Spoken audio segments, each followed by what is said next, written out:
Welcome to the Geek Easy, fellow geeks. Let's open a beverage of your choice. Because today, I am going to be doing a review of Wolfman. I briefly considered doing a review of that for my Frightful Fridays, but I already have a movie that I was going to do for that, and after seeing this movie, no. Okay, so Wolfman. It is the new Blumhouse horror movie, and I guess if I understand correctly and remember correctly, I could be right or wrong. They are wanting to do versions of the old Universal monster movies, the Universal monsters. You know, they've already done The Invisible Man. That movie was not bad. It was pretty good. And they've done other horror movies, but I don't know if they've done any of the other monster movies, monster characters until now. And this one is Wolfman. Obviously, where they're going to do werewolves. And they're going to do different takes on them. The Invisible Man, it was a rich businessman who gets spurned by his girlfriend, and he created a suit which made him invisible. So he didn't actually technically go invisible, sort of like Claude Rains' character did in The Invisible Man, or in the book in The Invisible Man.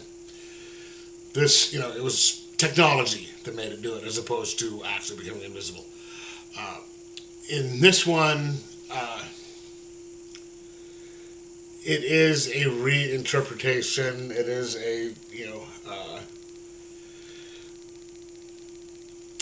I don't know if this is on a real legend.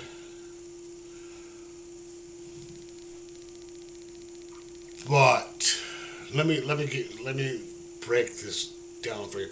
The very first part of the movie, there's a little, normally they'll do a voiceover or a kind of a print thing telling backstory and stuff. This one was the print one. So like in 1987, a hiker in Oregon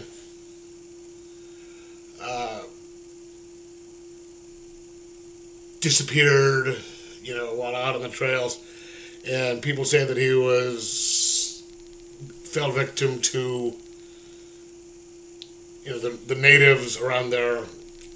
Native Americans said that he fell victim to the insert tribe name here, legend of the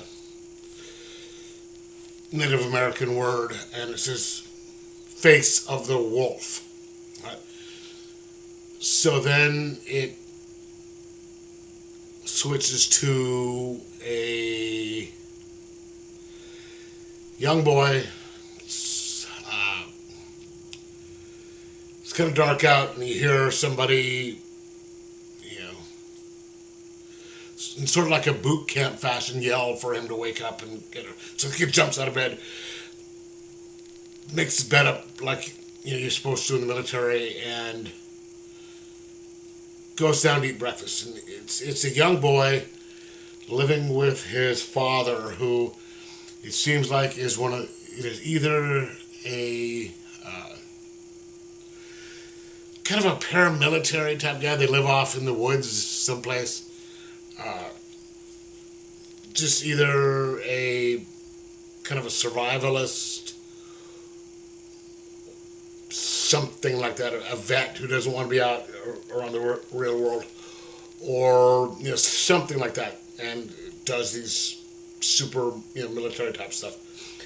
And they go out hunting. and he's really harsh on the kid because he wants to teach him how to survive. And they're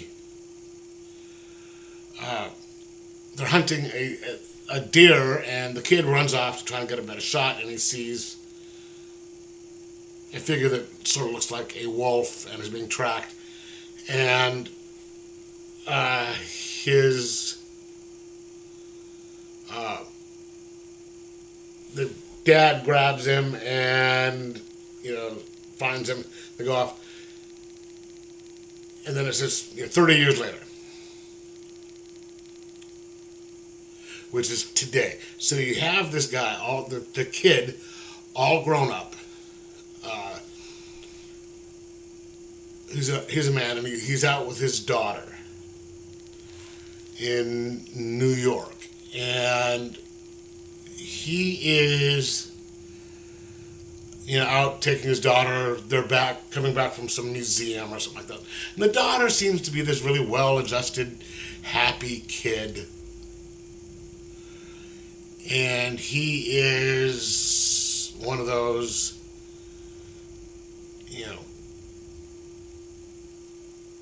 parents who always just want to be, seems to be the type of parent who always wants to be really friendly with their kids' best friends, and will not speak harshly to their kids. Always, you should be this, and they get back to the house. The guy does have a really good relationship with his daughter. Gets home, and then his wife comes home, and his wife is the uber successful reporter type, the business woman who she wants to do these things, but you find out that she doesn't think that she's all that good of a mother because the child is bonding with the father more and all that. And they get a piece of some mail saying, the kid's father has been declared legally dead because he had disappeared. And so he suggests that they go to the house in Oregon. I guess, I don't know where they're at New York maybe, I guess, somewhere. And they go to Oregon to clear out his cabin. And that is how they get to this cabin, is they go there. And then they get attacked on the way there because they stop at a wrong house. Because their cabin is way out in the middle of nowhere in the woods. And the neighbor, who he finally recognizes, says, "Let me take you over there." And they're riding over there in their version of a U-Haul.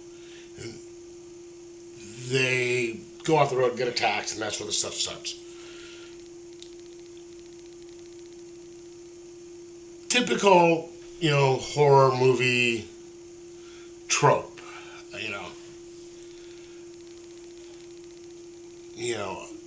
in the woods being tracked by a creature, but then he starts to change in this because of the attack, because he got cut.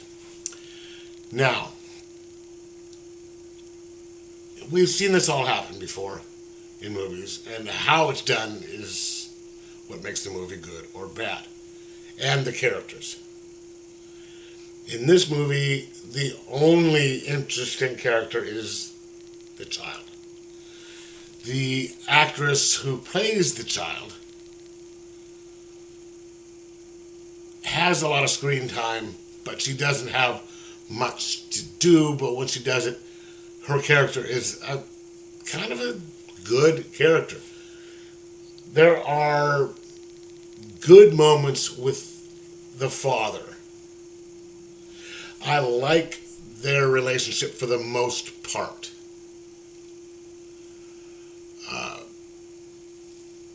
you know, despite the fact that it's, he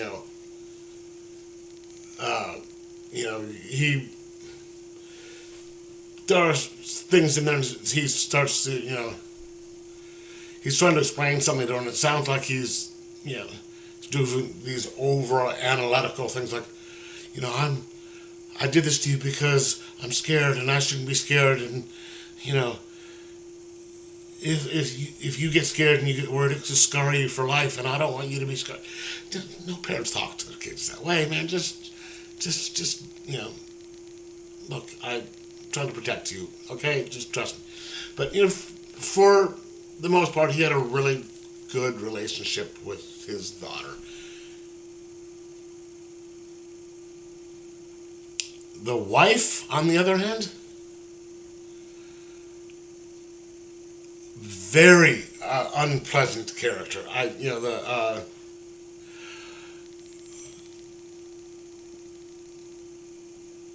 There's so much with her that was just not, that was unappealing. On a little side note, is the haircut, which just, I should be talking about haircuts. And that's shouldn't bother me, but that part did bug me to no end. Stupid, I know, but but she was kind of cold and distant for no reason whatsoever.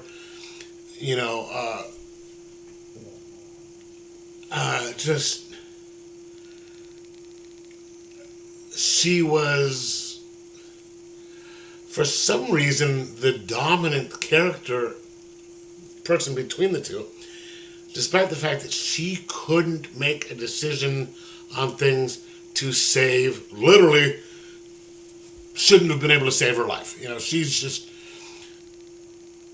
indecisive, like not knowing what she wanted to do, but she's the more, she's the one who gets to make the decisions.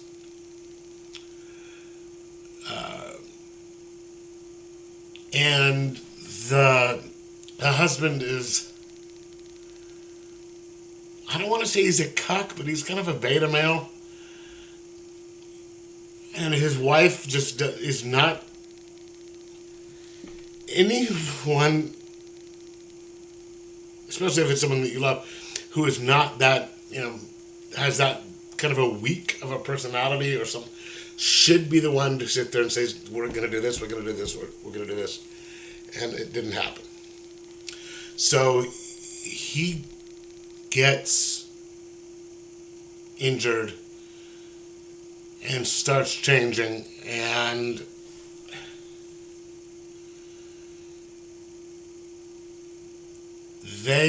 she's, one of the things they have to do is, they're in the house, and there's wolf, whatever it is after them. Because that's what got him, was this wolf.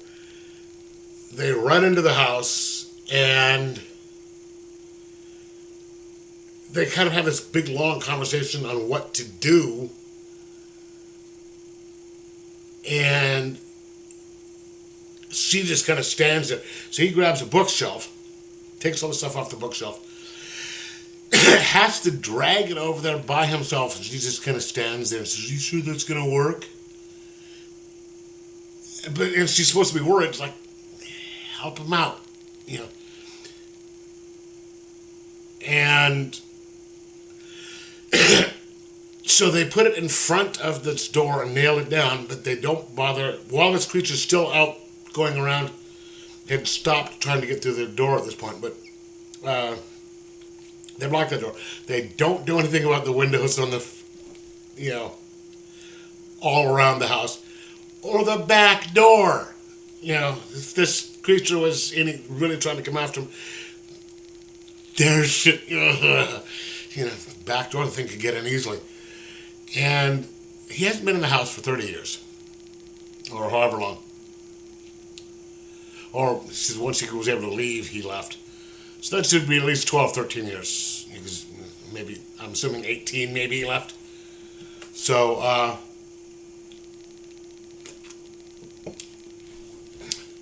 but he doesn't check upstairs to see, see if anyone, because the house is supposed to be empty. But he doesn't go looking around the house. He doesn't go downstairs. He doesn't go upstairs. He's just staying on the first floor until stuff starts happening.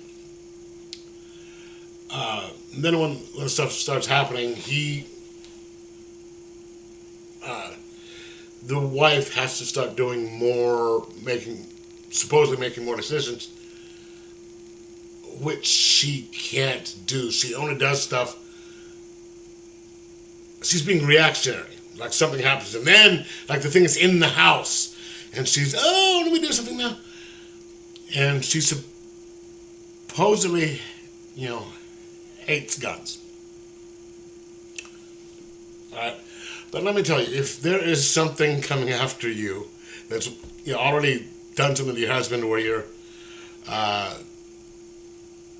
supposedly trying to kill you, and you need to defend yourself, and it is a creature,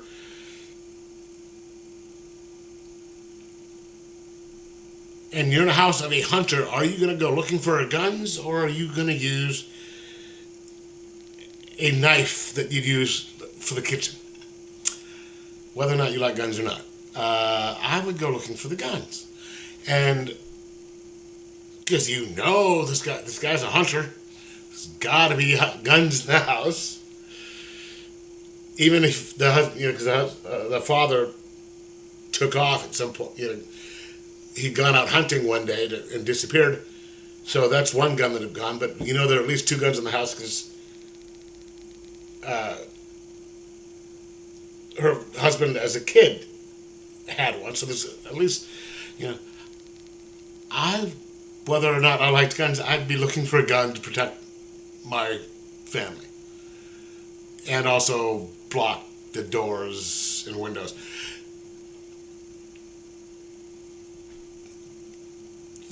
I wanted to write stuff out, but I just hated thinking about this movie. The van gets destroyed, so they supposedly don't have anything way around, but they see a truck sitting out by the barn. They're like, we can't go anywhere until morning. For some reason. There's no electricity out there, or phones. But there's a truck sitting out there, and you're not going to go anywhere until the morning, despite the fact that there's a creature after you. Your husband is sick, possibly dying, and you, for some reason, don't want to leave anywhere until the sun comes up. Yeah.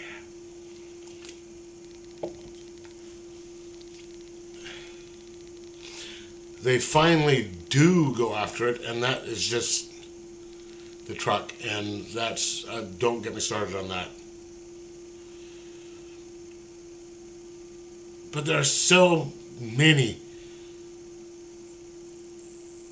stupid decisions made by this woman. And so it's either just, and I understand there are bad, it is, in horror movies you're supposed to make bad decisions.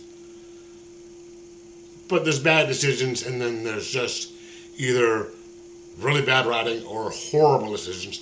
And there's a couple of combinations of both on these. Like, okay, so you've got this creature after you. There's a giant, like, greenhouse type thing with plastic, sheets of plastic over it and all that. Or a barn.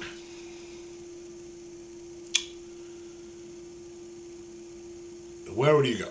You'd go try and get to the barn. But this woman gets a ladder and climbs up onto the top of the building with the plastic sheeting, and so the thing could either go inside, just get up and rip through it, boom, or she was set to fall through, because you got two fully grown adults and a child sitting on it. Ooh, yeah. And there's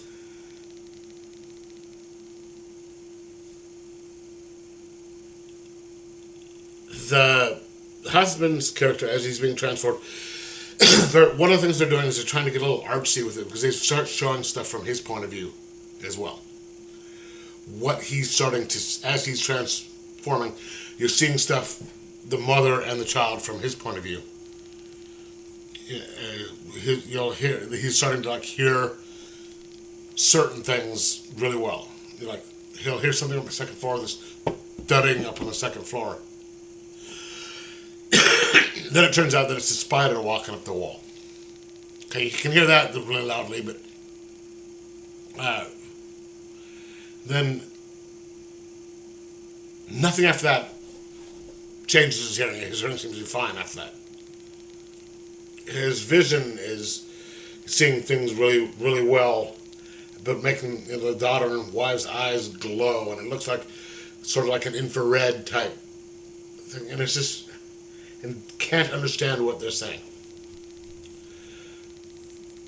Like, it's like they start speaking in a different language or whatever. And then it switches back, and he's just like, but then he starts going from being a threat to them to being friendly, to being a threat to a friend. And it's just, it seems like it's just, I guess sort of like this review, all over the place. And you're like, what the actual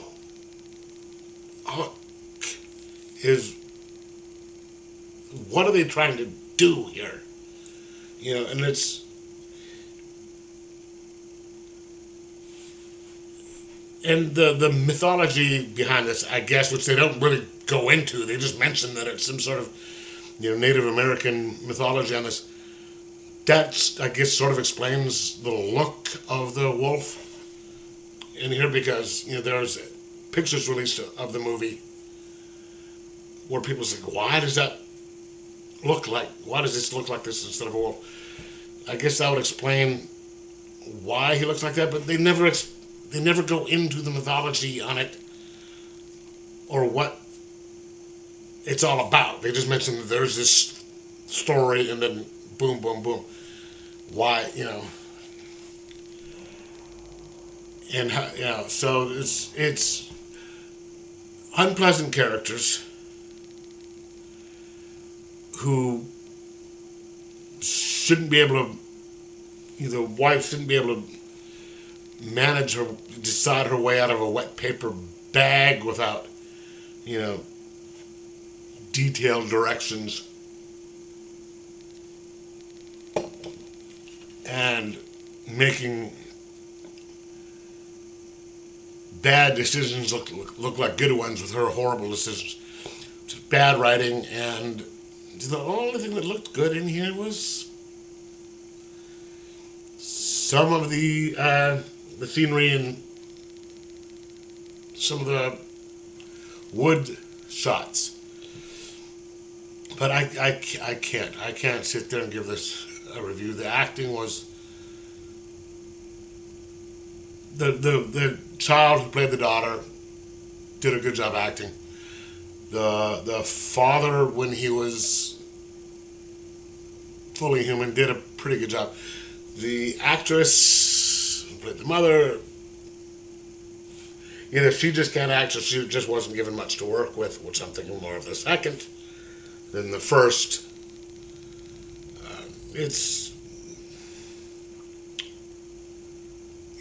I can't do this. I'm going to give it a 0.5 out of 5 and just say no. Did I say no? No, just not good. Not good at all. Unless you're a big fan of Blumhouse movies, and I don't know why you would be, but no, this is not. Don't. 0.5 out of 5. Anyway, let me know in the previews below, or in the comments below what you thought of it if you saw it. Like, subscribe, and most of all, try and enjoy your comics. Your movies. even though you won't be able to enjoy movies if you see this one.